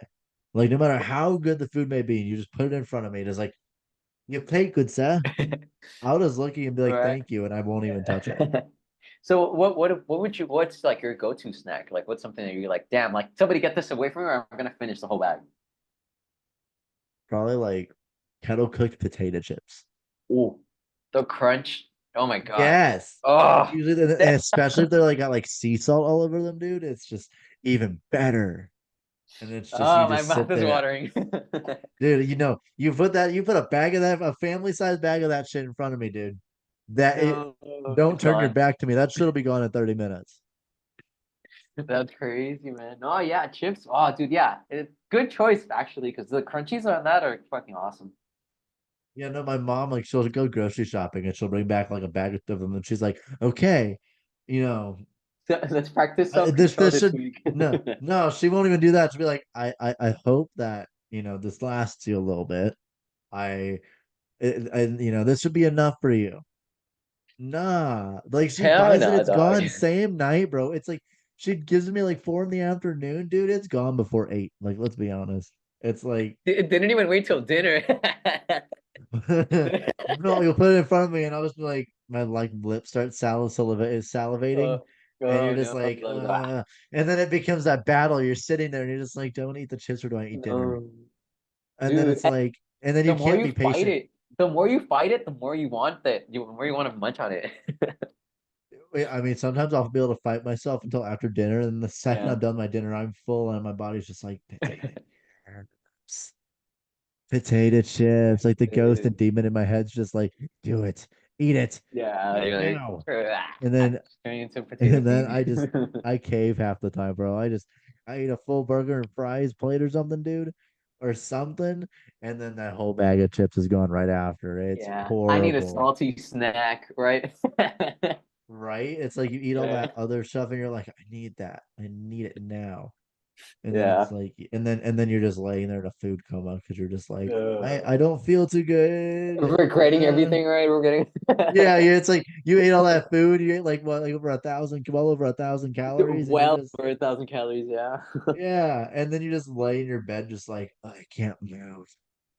Oh my, But it's I don't know. I'm one of those people that's just like I don't know, like you put like sweets in front of me, and if it's uh-huh. free, especially, dude, like fuck it, I'll take diabetes, I'll take the ladder over, I'll take that shit, dude. I'll take that Hell if I yeah. can have all that. Fuck yeah, Thank dude. God I have a lot of self control trying to like keep my weight steady because it's just if I Uh, didn't have that, dude, I think I peaked at like 200 over 200 pounds like oh at the end of shit. last year or at the beginning of the year.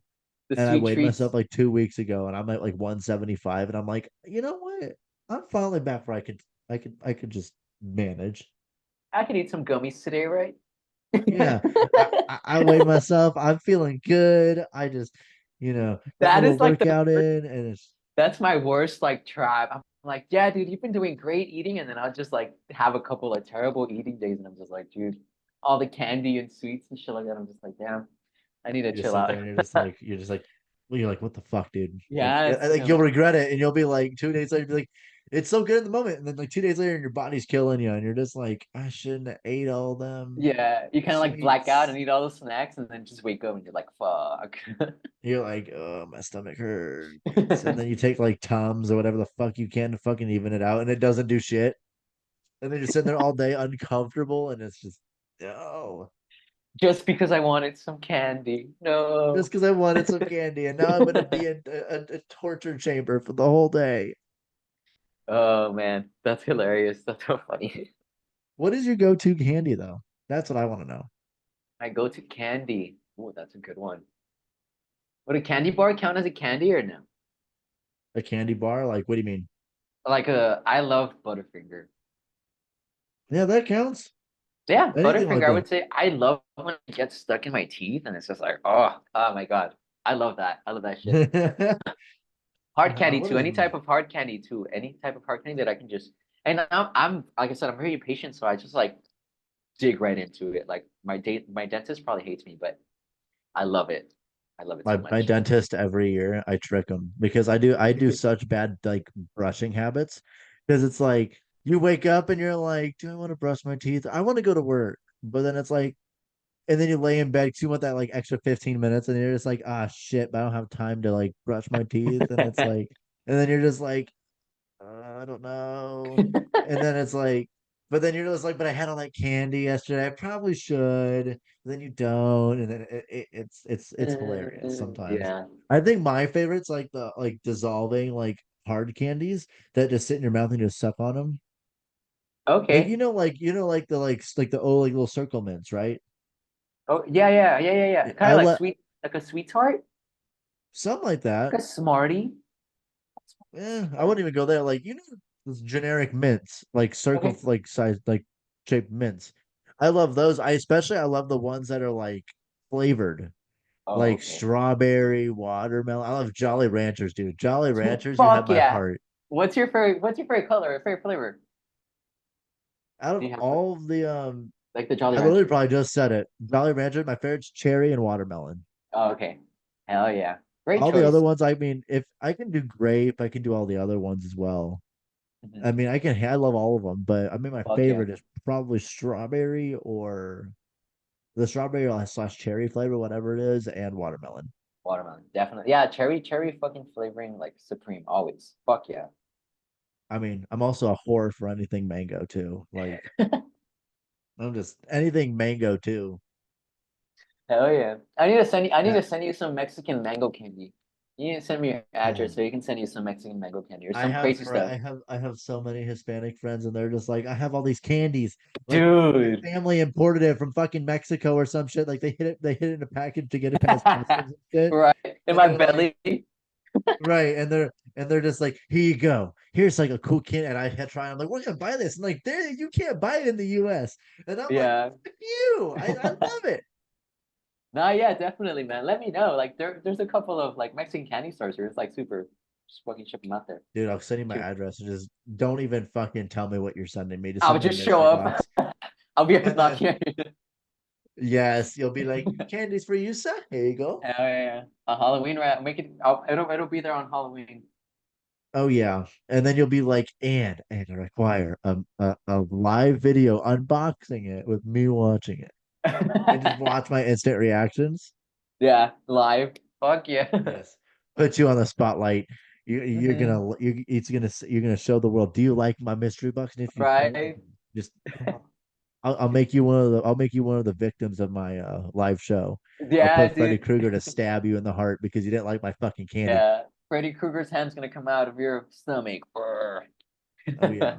I'm just gonna give birth to a Freddy Krueger. It's like a baby Oh, Freddy Krueger that just you birth runs next. around like a fucking autistic child, and it's just like running circles around you, and it's just like, I'm going to kill you, and then it just does laps around the fucking house. No, dude, that's terrifying, actually. Hey man, I never said I had a good state of mind, bro. My mind's fucked at this point. Let's be honest. We need you as like the production team for like ideas, man. Yeah, just like write this down. No man, we should have had a third person tag along in this, and they'd be like, their job was just to sit in the back. Any ideas that be out of my randomness, just be like, all right. He said Freddy Krueger this. Let's do it. Let's do it. Write that down, Johnny. Write that down now. That's funny. I love that. And so we've been doing this for quite a little bit, but it's fine. Just to close it out a little bit, Okay, I'm gonna pull my questions back up here. I had a few things I didn't really ask, but we're gonna use it as a way to close it out. awesome. So, on the way out of this, is there any concerts you're looking forward to? Like live shows? Not like as your Uh, band, but just like acts you love. Playing them? Yes. So this Saturday, actually, I'm gonna go see Lamp in Austin. My brother got me tickets because my birthday's coming up, so I'm gonna go see them. I have a ticket. I have three shows that I'm gonna go to, and I'm really, really super stoked about them. Lamp, it was one of my brother's favorite bands, so I'm kind of like barely getting into them, but I love their music. And our producer slash bass player, like it turns out that he likes them too, so now he's tagging along. So that's gonna be a fun one. Awesome. And then I have a ticket to go see Charlie Bliss in Austin. That one I'm super, super, super stoked. I've like loved them forever, and they just released some new music, so I'm super, super excited. And I believe we're like around the same age. So now, I mean, I had stopped listening to music for a while, but like I gave her album a listen, and a lot of the stuff that they're saying about is very relatable to me. So I'm like, yeah, dude, I dig it. I really like it. And then in October, I have a ticket to go see Mannequin Pussy with Margaritas Podridas, like I mentioned. They're gonna play down in McAllen, so we're gonna go over there. But I'm super stoked to get back into like going to shows because a lot of the times it's just like you're playing them or throwing them and you can't really enjoy them. Even though you go see like support your friends and you see your homies and stuff, it's also like in the back of your head, it's like, okay, I gotta be at the merch table, or like, damn, I gotta go, do my makeup and all this and stuff like that. But yeah, definitely those three are Mm. like gonna be super, super exciting. And I'm super stoked for whatever else is gonna come. Like I said, like I'm always like kind of focused on doing my own thing. That is kind of hard to be like whenever I hear about concerts and shows that are happening around Texas, it's like after the fact, I'm like, oh dude, like Green Day came last week. And I was like, really? Like what the heck? Like they were just in Austin and I missed them. And it's like, dude, it's been like so long since I've seen them. And it sucks, but sometimes I'm just busy and stuff. But yeah, definitely those three are I know that they're gonna like um keep my belly and my heart full of concerts for a little bit. So I'm like really, really stoked for those. That's awesome. Those sound like really good experiences. I really do think so. And hopefully, maybe they spark some inspiration on your show from observing what they got. Exactly. Yeah, yeah. Being because like I mean, like I said, like being at a show, playing a show is way different than going to one and just enjoying it and seeing like, hey, what are they doing? Because you forget. Sometimes I'm like, damn, I'll pull up like a live performance of a band I like on YouTube, and I'm like, damn, dude, like I should try that on stage. Hey, that looks fun. Mm. I always have like little moments like that, and since I really want to be a roadie and all that one day with Yeah. bands, I just always watch the show. Like, how are people moving around? How are people doing this? How are And they then I'm just engaging? You know like, what I mean? What are they doing? what are they doing? How can Yeah. I try to do How that? can I be Billy Joe Armstrong, right? Right. Um, But yeah, man, I'm so happy to hear that that's what's coming up for you. Is there any shows coming up recently that the fans should know about? Yeah, so we're gonna do HoneyRot Halloween here in our hometown of Laredo, Texas, October 26th. So we're super stoked for that. Gonna play with a bunch of cool locals, Japanese Dream. There's this band from across from Laredo called Morris and Sonia. And we're trying to get Bragg, which is this punk band from the Valley, from McAllen, Texas, who we've played before. We actually got to play one of the venues here closed down, but we got to play their last show. So we kind of like got to invite them over back in August. So we're trying to get them back for October. But yeah, HoneyRot Halloween is like what we're all about. So we're super excited. Everybody's gonna dress up, gonna get bloody, gonna get messy. It's gonna be a fun experience. Fucking And amazing. just trying to do our own thing down here in a little small South Texas city town. I love that. But yeah, everyone, make sure you check out HoneyRot. I love their music so far. What I heard, love it all. Um, on another note, damn it, it slipped my mind. Don't you hate when you have a moment and you're just like you Meow have a meow really meow. yes, and it's damn it was on the tip of my tongue. I fucked that outro up so bad just now. It's all I good. was, I was about I was You should put the nail in the coffin. no, I and my questions have nothing to do with it, but I'm just gonna reread some of them just to get an idea of Yeah. what I can't remember what I was gonna say. Um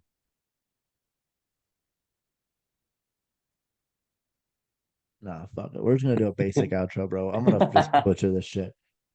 So, if any of you are interested in checking out Honey Rot, I'll link their Spotify, Instagram, all that stuff in the description.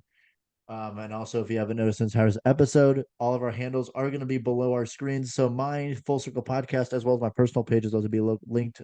The Instagram handles are going to be linked under our profiles. Same with Honey Rot over here. They will have theirs under there, as you've probably seen this entire episode.